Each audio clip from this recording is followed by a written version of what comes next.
Students, आज हम पढ़ने वाले हैं बायोलॉजी का lesson number 2 systematic of living organism. Point number 2.3 3 domains of life. अब 3 डोमेन्स ऑफ लाइफ, ये 3 डोमेन्स क्या है? बैक्टीरिया, आर्चिया और यूकेरिया।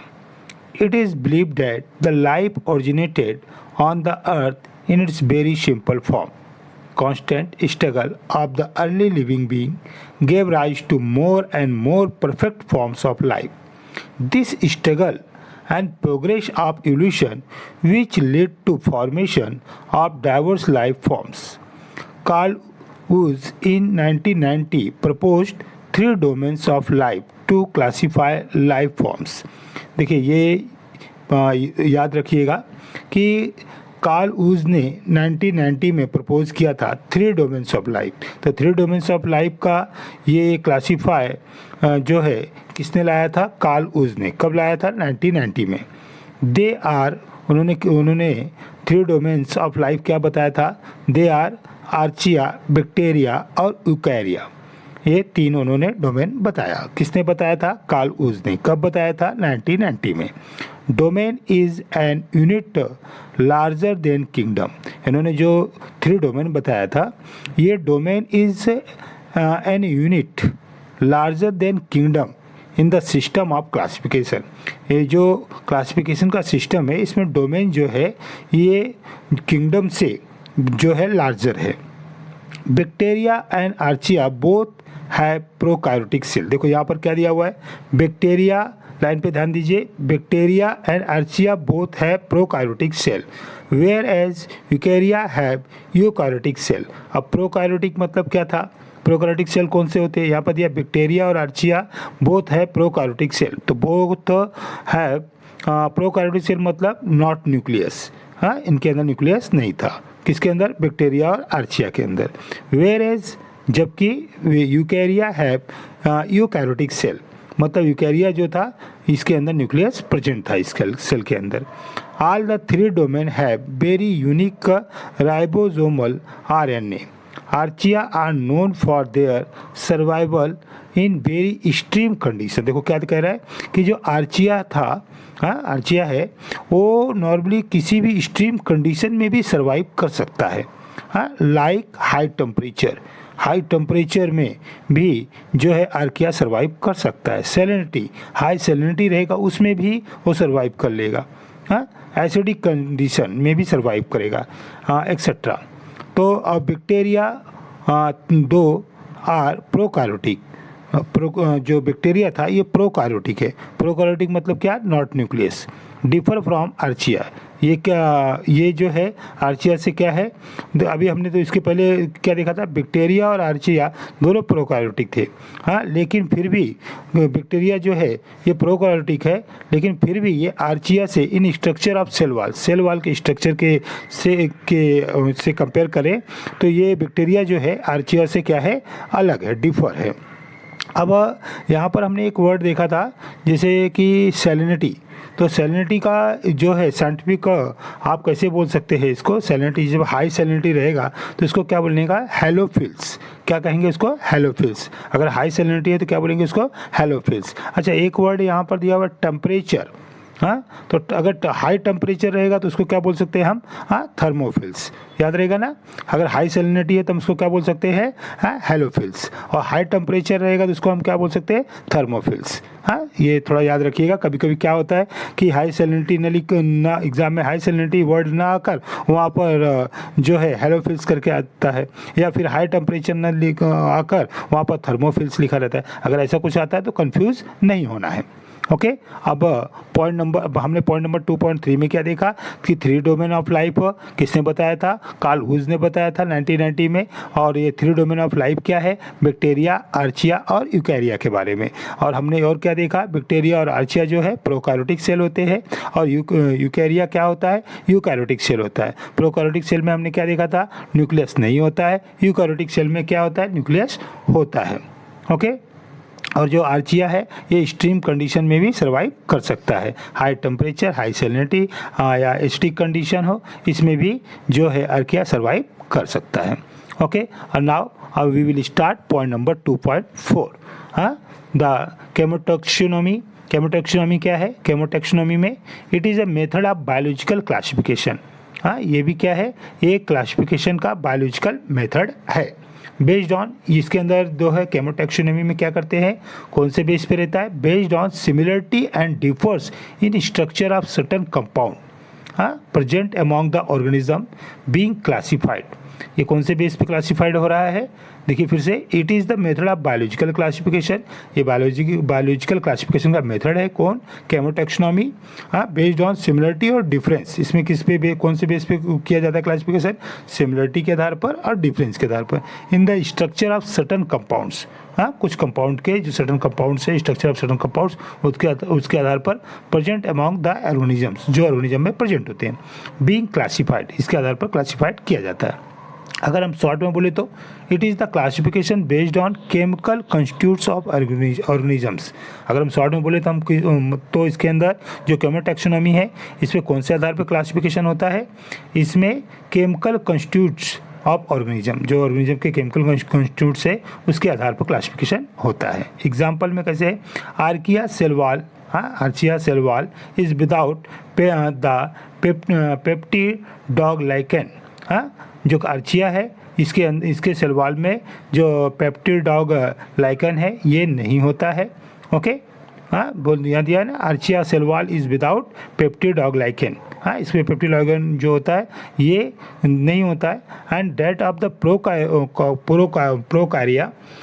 प्रोकारिया मतलब यहाँ पर क्या है? बैक्टीरिया. प्रोकारिया मतलब यहाँ पर क्या है? बैक्टीरिया. प्रोकारिया मतलब यहाँ पर क्या है? बैक्टीरिया. ध्यान दीजिएगा कि जो आर्चिया है इसके सेल वॉल में पेप्टिड डॉग लाइकेन नहीं होता है, जबकि प्रोकारिया यानी बैक्टीरिया के अंदर पेप्टिड डॉग लाइकेन होता है. among eukarya and fungi have the, यहाँ पर दिया है among eukarya. यूकारिया में जो है, जो फंगाई है वो हैव द चिटनेस सेल. इसके अंदर जो चिटनेस सेल वाल है ये प्रेजेंट होता है. वाइल जबकि ये देखो यूकारिया में ही फंगाई जो होता है इसके अंदर चिटनेस सेल वाल प्रेजेंट होता है. जबकि plant have the cellulosic cell wall. जो प्लांट के अंदर क्या होता है? The cellulosic cell wall present होता है. ओके, तो फंगाई के अंदर कौन सा सेल वाल होता है? Chitnis cell wall. और प्लांट के अंदर कौन सा होता है? सेलोसिक सेल वाल. ध्यान दीजिएगा, फंगाई के अंदर कौन सा? The Chitnis cell wall. और प्लांट के अंदर कौन सा? सेलोसिक सेल वाल. याद रखिएगा. ओके, तो यहाँ पर हमने क्या देखा? पॉइंट नंबर 2.4 में पॉइंट नंबर 2.4 में हमने देखा कि इसके अंदर इट इज़ द क्लासिफिकेशन. ये क्लासिफिकेशन कौन से बेस पे होता है? Chemical constitute of organism. मतलब कौन कौन से ऑर्गेनिज्म के अंदर कौन कौन से केमिकल कंस्टिट्यूट है. जैसे हमने यहाँ पर ध्यान देखा ना कि फंगाई के अंदर क्या है? चिटनेस सेल वाल है. प्लांट के अंदर कौन सा है? सेलुसिक सेल वाल है. और उसके अलावा आर्किया जो है, इस आर्किया की सेल वाल में the peptide dog lichen present होता है. प्रोकारिया मतलब बैक्टीरिया में जो है पेप्टिड डॉग लाइकेन नहीं प्रेजेंट होता है. तो ये ध्यान देने वाली बात है. तो यहाँ पर देखिए दिया ना example, archaea cell wall is without peptidoglycan. Archaea जो है इसके अंदर पेप्टिड डॉग लाइकेन जो है नहीं होता है. और प्रोकारिया मतलब कि bacteria is with peptidoglycan, मतलब कि बैक्टीरिया के अंदर पेप्टिड डॉग लाइकेन होता है. ओके, कंफर्म हुआ? कोई डाउट्स? फाइनल इसका रिवीजन कर दे. इस पॉइंट का हमने क्या देखा कि it is the classification based on chemical constitute of organisms. इसके अंदर क्लासिफिकेशन केमिकल कंस्टिट्यूट जो कंस्टिट्यूट्स है ऑर्गेनिज्म के उसके बेस पे होता है. आर्किया का जो सेल वाल है उसके अंदर पेप्टिड डॉग लाइकेन नहीं होता है. प्रोकारिया मतलब बैक्टीरिया के अंदर पेप्टिड डॉग लाइकेन होता है. यूकारिया का में जो फंगाई है उसके अंदर चिटनेस सेल वाल होता है, जबकि प्लांट जो है उसके अंदर सेलुसिक सेल वाल होता है. Okay, now we will start point number 2.5 numerical taxonomy. Numerical taxonomy में कौन से आधार पर क्लासिफिकेशन होता है? चलो इसको देखते हैं. This system is based on the quantification. Quantification मतलब क्या होता है यहाँ पर कि उसका जो उसकी क्वांटिटी है उसके बेस पर होगा. This system is based on quantification of characters. किसके क्वांटिफिकेशन पे? करेक्टर के क्वांटिफिकेशन पे. And develop an algorithm for classification. The basic aim of this taxonomy was to create a taxonomy using the algorithm like cluster analysis rather than using subjective evaluation of their properties. हाँ, मतलब यहाँ पर numerical taxonomy के अंदर क्या होता है कि क्वांटिफिकेशन ऑफ करेक्टर के आधार पर, मतलब उसको जो उनका करेक्टर्स होगा उसका मतलब उसको हम काउंटिंग कर सकें, उसके आधार पर इसमें न्यूमेरिकल टेक्सोनॉमी के अंदर क्लासिफिकेशन किया जाता है। This system was first propose by, इस सिस्टम को किसने प्रपोज किया था? हाँ, याद रखिएगा किसने प्रपोज किया था? शोकेल एंड स्नेथ। कभी किया था इसको? 1963 में। अगला क्लासिफिकेशन का कौन सा पॉइंट है? 2.6। कौन सा? क्लैडोग्राम। कौन सा? Cladogram. It is the typical branching pattern. Cladogram मतलब कौन सा? टाइपिकल ब्रांचिंग पैटर्न है ये क्लासिफिकेशन का। As shown on previous page number, यहाँ पर प्रीवियस पेज नंबर 6 पे जो या फेलोजेनेटिक डेसेंट का दिया हुआ था, जिसमें देखिए ब्रांच टाइप का है, एक कॉमन एंसेस्टर था उस फिगर नंबर 2.1 में। हाँ, कॉमन एंसेस्टर था उसका, मतलब उसके अंदर को क्या कहता? Bacteria, archaea, eukarya. हाँ, तो ये जो है इट इज़ द मतलब ये diagram of 3 domain of life is a cladogram. हाँ, it represent a hypothetical relationship. It represent hypothetical relationship denoting a comparison of organism and their common ancestor। इसके अंदर किसके बारे में बताया जाता है? इसके अंदर रिलेशनशिप बताया जाता है किसके बीच में? हाँ, और कंपेयर किया जाता है। और यहाँ पर कॉमन एंसेस्टर मतलब कि क्लेडोग्राम के अंदर के क्लेडोग्राम जो है एक ब्रांचिंग पैटर्न है क्लासिफिकेशन करने के लिए, इसमें कॉमन एंसेस्टर होता है। हाँ, और हाइपोथेटिकल रिलेशनशिप इसमें बताया जाता है। नेक्स्ट क्लासिफिकेशन में कौन सा मेथड है? फैलोजेनी। अब देखो नाम से ही समझ में आ रहा है फैलोजेनी, यानी जेनी का मतलब आप समझ सकते हैं कि जिन से रिलेटेड है। It is the evolutionary relationship of organism. It is an important tool in classification as it take into account not merely the morphological status, but also the relationship of one group of organism with other group of life। मतलब फैलोजेनी के अंदर केवल यहाँ पर एक word दिया हुआ देखो, मार्फोलॉजिकल स्टेटस मतलब एक्सटर्नल स्टेटस, मतलब केवल देखकर ही इसके अंदर क्लासिफिकेशन नहीं किया जाता, but also the relationship of one group of organism. इसमें इस पर भी स्टडी की जाती है कि one group of organism with other group of life. हाँ, एक दूसरे के से कंपेयर करके भी इसमें क्लासिफिकेशन किया जाता है। The system help to understand the evolution.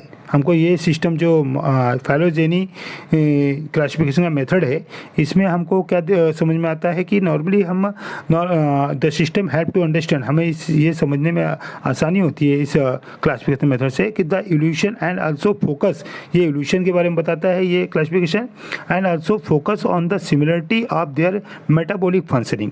ये जो सिमिलरिटी है मेटाबॉलिक फंक्शनिंग उसके बारे में बताता है। मेटाबॉलिक मतलब हमने क्या देखा था? मेटाबॉलिक में 2 टाइप्स थे। कौन कौन से थे?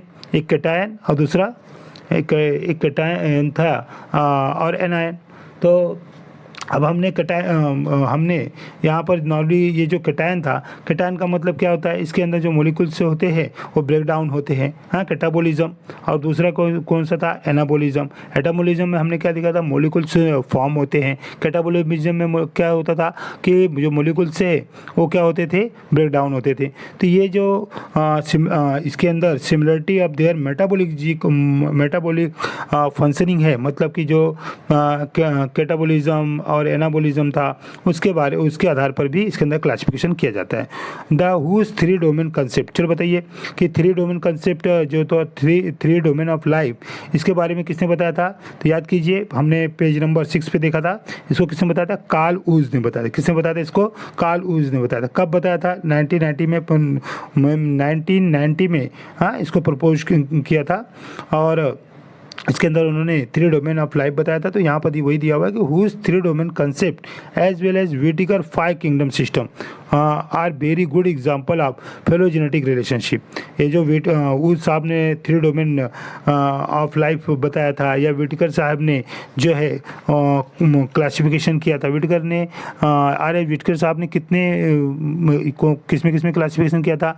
उन्होंने क्या बताया था? Kingdom Monera, kingdom protista, kingdom Plantae, kingdom kingdom fungi, kingdom animalia.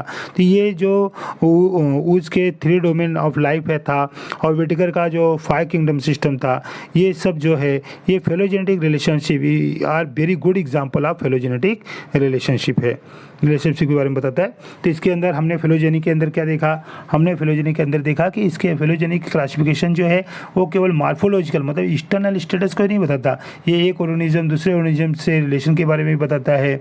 उसके अलावा नॉर्मली इसके अंदर मेटाबॉलिक फंक्शनिंग के बारे में, सिमिलरिटी के बेस पर भी क्लासिफिकेशन होता है। अब नेक्स्ट पॉइंट है 2.8 डीएनए बार कोडिंग। अब डीएनए बार कोडिंग के बारे में हमने पहले भी पढ़ा था। तो डीएनए बार कोडिंग के अंदर क्या होता था, इसमें कौन से बेस पर क्लासिफिकेशन होता है। DNA bar coding is a new method of identification of any species based on its DNA sequence from a tiny tissue sample of the organism under study. इसके अंदर डीएनए बार कोडिंग के अंदर क्या होता है, ये जो है न्यू मेथड ऑफ आइडेंटिफिकेशन के स्पीसीज के आइडेंटिफिकेशन का है। बेस्ड ऑन इसमें कौन से आधार पर क्लासिफिकेशन किया जाता है, जो डीएनए सीक्वेंस है उसके आधार पर किया जाता है। DNA sequence from a tiny tissue sample of the organism under study. It help to study newly identified species. हाँ, ये हमको किस चीज़ की स्टडी में हेल्प करते हैं, it help to study newly identified species के बारे में, जो न्यूली आइडेंटिफाइड स्पीसीज है उसके स्टडी के बारे में हेल्प करता है। कौन, DNA bar coding classification method. As well as understanding ecological and evolutionary relationship between living beings. The process of DNA barcoding include 2 basic steps. इसमें 2 बेसिक स्टेप्स है। हाँ, पहला कौन सा, collecting DNA barcode data of non species. इसके अंदर क्या किया जाता है, पहले स्टेप में जो नॉन स्पीसीज है जिसके बारे में हम जानते हैं, जिस स्पीसीज के बारे में, हाँ, उनका डीएनए जो है वो डीएनए बारकोड डाटा क्या किया जाता है, कलेक्ट किया जाता है। दूसरा मेथड क्या है, matching the barcode sequence of the unknown sample against the barcode library for identification. मतलब जिस स्पीसीज के हमें पता है, हाँ, हम पहले क्या करते हैं कि जो हम स्पीसीज के बारे में हम जानते हैं उनका डीएनए बारकोड डाटा जो है वो हम कलेक्ट करते हैं, और फिर अननोन जो स्पीसीज है उससे हम उसको क्या करते हैं, कंपेयर करते हैं, या यहाँ पर जैसे मैचिंग करते हैं barcode sequence of the unknown sample against the barcode library for identification, पहचानने के लिए। जैसे कि अभी हमारे पास पहले से जो स्पीसीज है अगर उसका डीएनए बारकोड डाटा हमारे पास है और न्यूली हमें कोई स्पीसीज मिला तो हम मैच करते हैं कि क्या इसका डीएनए जो बारकोड डाटा है वह न्यूली जो स्पीसीज है उससे मैच कर रहा है कि नहीं मैच कर रहा है। इस तरह से हम स्टडी करते हैं, क्लासिफिकेशन करते हैं। DNA barcoding has many applications. DNA barcoding का बहुत से उपयोग वगैरह है। A few to mention are, जैसे कि डीएनए बारकोडिंग से का यूज किस में हो जाता है, प्रोटेक्शन ऑफ इंडेंजर स्पीसीज, जो इंडेंजर स्पीसीज है उनके प्रोटेक्शन में, प्रिजर्वेशन ऑफ नेचुरल रिसोर्स को बचाने में, पेस्ट कंट्रोल इन एग्रीकल्चर में पेस्ट कंट्रोल के बारे में, आइडेंटिफाइंग डिजीज वेक्टर्स, हाँ, जो डिजीज वेक्टर्स हैं उसको आइडेंटिफाई करने में, हाँ, उसके बाद authentication of natural health products, identification of medicinal plants वगैरह को उनको आइडेंटिफिकेशन करने में हम डीएनए बारकोडिंग क्लासिफिकेशन मेथड का यूज़ करते हैं। बेटा देखो यहाँ पर एक नीचे दिया हुआ है पेज नंबर 7 में ही, कैन यू टेल में क्या दिया हुआ है, which character of organism are visible character मतलब जो हमको दिखाई देता है, हाँ, वो करेक्टर जो है वो विजिबल करेक्टर है, हाँ, जैसे कलर वगैरह ये सब। Name the recent approach in taxonomy. Recent approaches in taxonomy में क्या है, ये जो है केमोटेक्सोनॉमी, न्यूमेरिकल टेक्सोनॉमी, कैलेडोग्राम, इसके बाद फाइलोजेनी, डीएनए बारकोडिंग, ये सब क्या है, रिसेंट अप्रोच इन टेक्सोनॉमी है।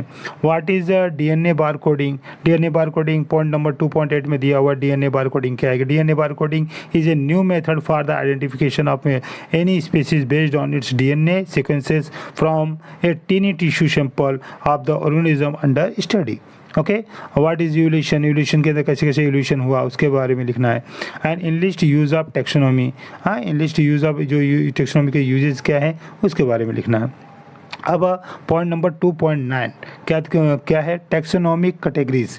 Classification is not a single step process. Classification एक सिंगल स्टेप प्रोसेस नहीं है, but involve hierarchy to step in which each step represent a rank और कैटेगरी। इसमें रैंक और कैटेगरी से रिप्रेजेंट किया जाता है। Since that category is a part of overall taxonomic arrangement it is called, देखो क्या कहता है, the category is a part of overall taxonomic arrangement, taxonomic arrangement, it is called taxonomic category, and all category together constitute the taxonomic hierarchy. Kingdom, जैसे कि इसके अंदर मतलब क्या कैटेगरी बनाई जाती है, जैसे किंगडम हो गया, डिवीज़न हो गया, क्लास हो गया, order, family, genus, species are the category in hierarchical sequences. हाँ, इसमें कैसे स्टडी क्लासिफिकेशन किया जाता है, मतलब कि ऐसा उसका कैटेगरी बनाया जाएगा, जैसे किंगडम, उसके बाद डिवीज़न, उसके बाद क्लास, उसके बाद ऑर्डर, फैमिली, जीनस, स्पेसीज। हाँ, ओके, तो these are the compulsory categories. ये सब क्या हैं जो मतलब इसके जो इसके टैक्सोनॉमिक कैटेगरी के द्वारा क्लासिफिकेशन किया जाता है, तो कैटेगरी बनाई जाती है। These are compulsory categories. Besides there are some the facultative category, like मतलब कुछ उसके भी और कैटेगरीज हैं, जैसे कि सब ऑर्डर, सब family etcetera, to be use as per need. इसका कोई यूज़ किया जाता है जैसी ज़रूरत होगा उसके अनुसार से। अगला पॉइंट है 2.10। हाँ, 2.9 में हमने क्या देखा कि इसके अंदर नॉर्मली कैटेगरी बनाकर क्लासिफिकेशन किया जाता है। हमने उसका एग्जांपल भी देखा था कैसे कैटेगरी बनाते हैं, kingdom, division, class, order, family, genus, species. हाँ, या फिर नॉर्मली इसके अंदर फैकल्टेटिव कैटेगरी भी नीड के हिसाब से बनाया जाता है, जैसे कि सब ऑर्डर, सब family etcetera. Now point number 2.10, taxonomic hierarchy. आप देखो टेक्सन में क्या दिया हुआ है, taxon is a taxonomic group of any rank in the system of classification. इसमें क्या किया जाता है, रैंक बनाया जाता है।